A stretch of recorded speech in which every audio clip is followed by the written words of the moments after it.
Welcome in, everybody, to the In Off the Bench podcast. My name is Jim Cross. I'm joined, as always, by the Ava Garza. Ava, how are we doing today? I'm doing good.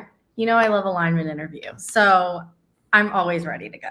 I knew you'd be excited. And it's 5 o'clock. It's a little different. We got a different vibe going. But before we get into the interview, we got to give a shout out to our sponsors. Chinook Seedery, 8 flavors, mild to wild, the best in the game, less salt, no sandpaper tongue. Jesus One Apparel, empowering John 16:33, empowering young men and women to be bold in their faith. And then Ava, you're not familiar with this one, but we got the Bellsmith. I have 28 custom bells as an LSU fan, but these are all bells of the guests that we've had, and it's an elite collection. I like the Bellsmith. So if you don't have your custom made bell, get over to Maroon and Company in Starkville or order one online. Get your custom made bell today. But that being said, Albert Reese, man, how we doing today? I'm good. How are you guys? Man, we're excellent. I gotta get right into a question, man. I saw on Instagram, you had a belt for winning a contest, and it was hay throwing. And when I saw the distance, I couldn't believe it. I tossed some hay bells around in my time. I'm not a little guy, but 39 feet plus. How you throwing hay that far? I don't know. I got a lot of my family on my mom's side is full of farmers, so it's just really in my blood. So is that belt? I mean, I hope you got that thing propped up somewhere. That's something to be proud of. I do. It's downstairs in the house I'm in right now. So yeah, I'm very proud of it. I haven't forgotten about it. Yeah, Ava, I can be honest. This is our 700th guest, by the way. So shout out. Daniel's not here. I hate that he's not here, but 700th guest, and I can say that no one has that claim. So Albert's the man. He's got something that no one else has had. And something I wanted to bring up. I talked to you about it before the episode, but Ava says that offensive linemen are the best interview. Is she right? I think so. I'd say so. We'll find out. Our last one said that y'all keep it real, y'all have more personality, y'all don't get enough camera time, and so this is y'all's time to shine when we do these interviews. They said typically quarterbacks are full of themselves, offensive linemen are humble, all that good stuff. So we'll see with that. We'll let Ava find out. So go ahead, Ava. Okay, so where are you from? I'm from Edmonton, Alberta, Canada. Perfect. So if I go, I've never been to Canada before, but what's one thing that I absolutely have to do if I go? Go to the Rocky Mountains out west. Okay. And then what is the best thing to eat in Canada? Well, the most cliche would probably be poutine. That's the biggest food that, Canada produced that most Americans know of. So I'd say that. Yeah, I had some in Walt Disney World. And because I haven't been to Canada, I went, it was in the Canada area, but I have no idea, Albert, if it's what it really supposed to taste like. They were good, but I have a feeling that they're probably even better in Canada. I probably got shorted. To tell you the truth, I haven't really had a whole lot myself in Canada, but I wouldn't doubt that it has some that Canada has some trademark restaurants that serve it somewhere. So just got to find it.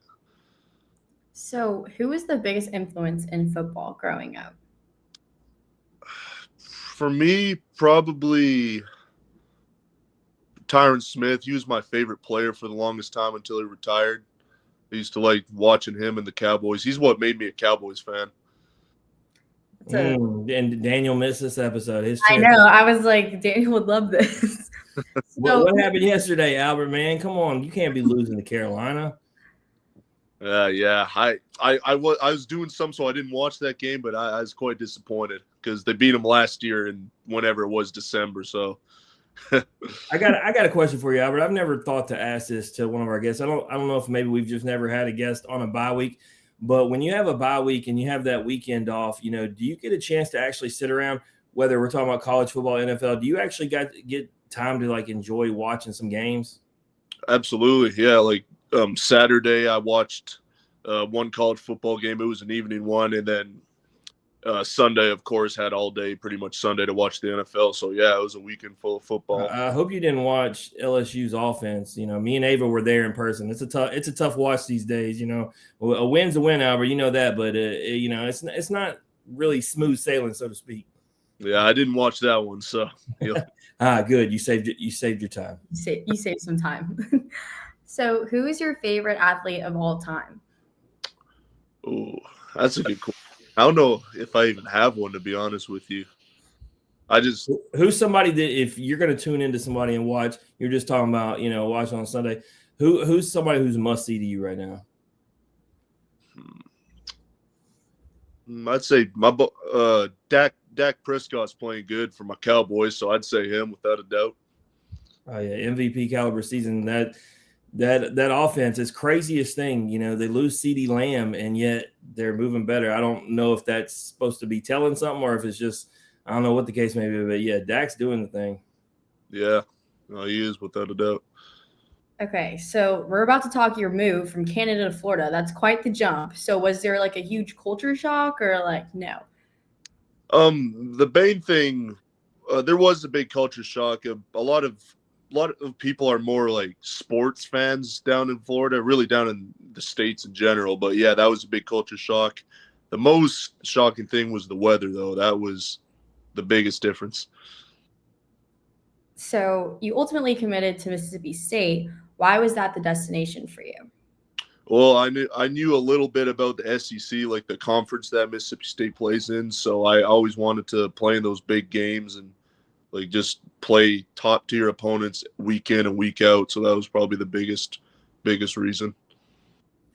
So in those first two seasons, you obviously redshirt your first season. You get limited playing time in 3 games. And then same thing kind of going on in the second season, which we talk to a lot of athletes, and they say that's actually not the worst thing in the world. They say they get an opportunity, slow things down, kind of, get acclimated, get used to the weight room, the nutrition, college, all those things. And, looking at how you progress, it seems like, that may have been the case. But what would you say in those first 2 years in that limited playing time you were able to learn the most that helped you later on?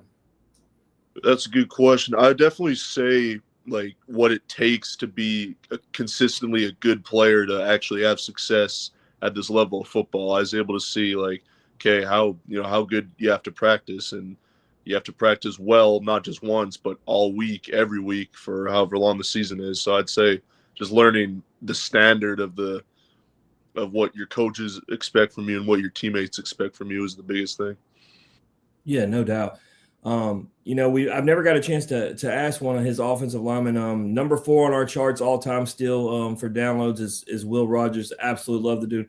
Absolute dog. Somebody that I just would want to go to war with. What was it like getting to play with that guy, being able to protect him? It was great because he held us. He held the whole, like, he was a great natural leader. He held the whole team to a high standard. So obviously, including myself, whenever I was out there playing in a game, like, he would expect me to do just as well as everybody else. Not he wouldn't give anybody any slack just because you're young or you just got there or whatnot. Yeah, no doubt. Like I said, you talked about that leadership. He just came on here and he said he just resonated with Mississippi State. His exact quote was he felt like Mississippi State was treated like the last dog to the bowl, and you were just going to have to fight for everything you got. And he said he felt that way as a quarterback because he had been overlooked. I thought it was always an interesting story because he grew up an Ole Miss fan. They wouldn't give him the time of day, and he ends up in Mississippi State. So I always thought that was cool. But in 2023, you play in every game on offense and special teams. You didn't allow a sack all season. 2024, you start every game. You win the Kent Hull Trophy. Talk about that growth and that success that you put together over the last 2 seasons prior to this one. Well, it felt really good, like, eventually seeing my hard work pay off. Like, I'd been in the program for a few years, and I was just ready to take the next step and take my game to another level. And it was good to see all my hard work kind of lead to some success, and I'm excited to keep doing that. Yeah, absolutely. And it pays off coming into this year. Y'all get a huge win against Arizona State. You get offensive lineman of the week in the SEC. I was watching on TV. My family was actually there. All my nephews are Mississippi State fans. They just talked about how electric that environment was. Just how much fun was that win, and what was that atmosphere like that night? It was some of the best that I've seen in my entire 5 years here, whether we were an away team or a home game team. Like, I had never seen a place as electric as that, and it was just great. Obviously with the field rush, ended up upsetting the number whatever team. It was just overall a great night. Yeah, and obviously that one comes out in a win.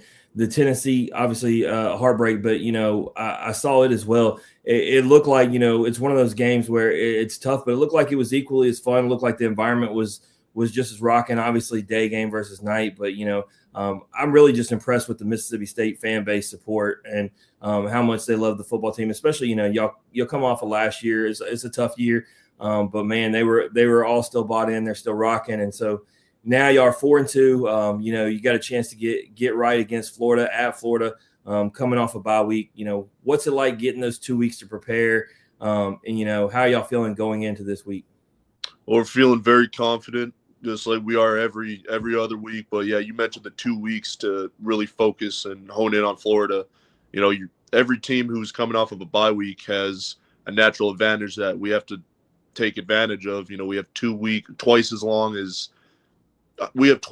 to prepare as they do. So we need to use as many advantages to ourselves as possible. So it's a good opportunity. Yeah, and the Swamp isn't going to be an easy place to play. Obviously, you're going to have to deal with crowd noise. Have y'all been pumping it into practices, getting prepared for this? We're going to do that starting tomorrow and Wednesday, which is our two big main practices of the week. So that's to come. Nice. All right, so last question I really got. I want to know just favorite moment as a Mississippi State Bulldog, whether it's a particular game or moment in a game. I know obviously you got 4 years to talk about. I'm putting you on the spot, but what's the first thing you think of is just your favorite thing as a Bulldog? There are a couple. There are 3 I could think of. If I had to pick one of them, though, probably just out of recency, the Arizona State win with the field rush and all that. Can't go wrong with that, and especially the way y'all wanted electrifying play, and you being on the offense and getting. I know you're watching your man run for the end zone, and it's just like your heart's got to be beating out of your chest. The best feeling ever. Everybody. Well, obviously I'm gonna let Ava play this game with you, but I want to wish you the best of luck this weekend, because I'll tell you, we don't like Florida on this show. If Daniel was here, he'd double down. If there's a team we could pick. We don't say the word hate around here. We don't hate anybody, but if we pick the team we dislike the most, it's definitely Florida. So we are all in on rooting for you guys this week. Hope you are able to take care of business in the Swamp. Love that. I appreciate it. All right, we got a this or that game before we head out. You can pick one or the other, but you can't pick both. The first one is bacon or sausage. Oh, sausage. Who has the better weather, Canada or the U.S.? U.S. Pass block or run block? Run block. Better uniform, white or maroon? White. Okay, and then white versus black uniform? Black, without a doubt. Yeah, I feel like black's always going to be. That's why I had it again. Yeah, I was like, the black one's done. But sometimes you have your traditional guys who they love their maroon. I used to dislike black uniforms. I never got the hype. Like, whenever a school would have black, I'd be like, whatever, it doesn't look that great. But then, like, we throw ours on. I'm like, okay, I understand now. It gets hard. Like, LSU's a traditional school. We'll never have them, Albert. So I just get to watch the other teams look awesome. And Mississippi State particular, like, all their sports, because we cover all of them.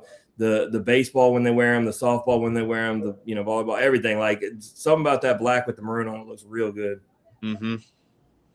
Okay, so any concert or any sporting event? Sporting event. Where are you going? Any football event that I could get to, or UFC. I like UFC a good bit. I feel like the UFC answer is, we've gotten that a few times lately.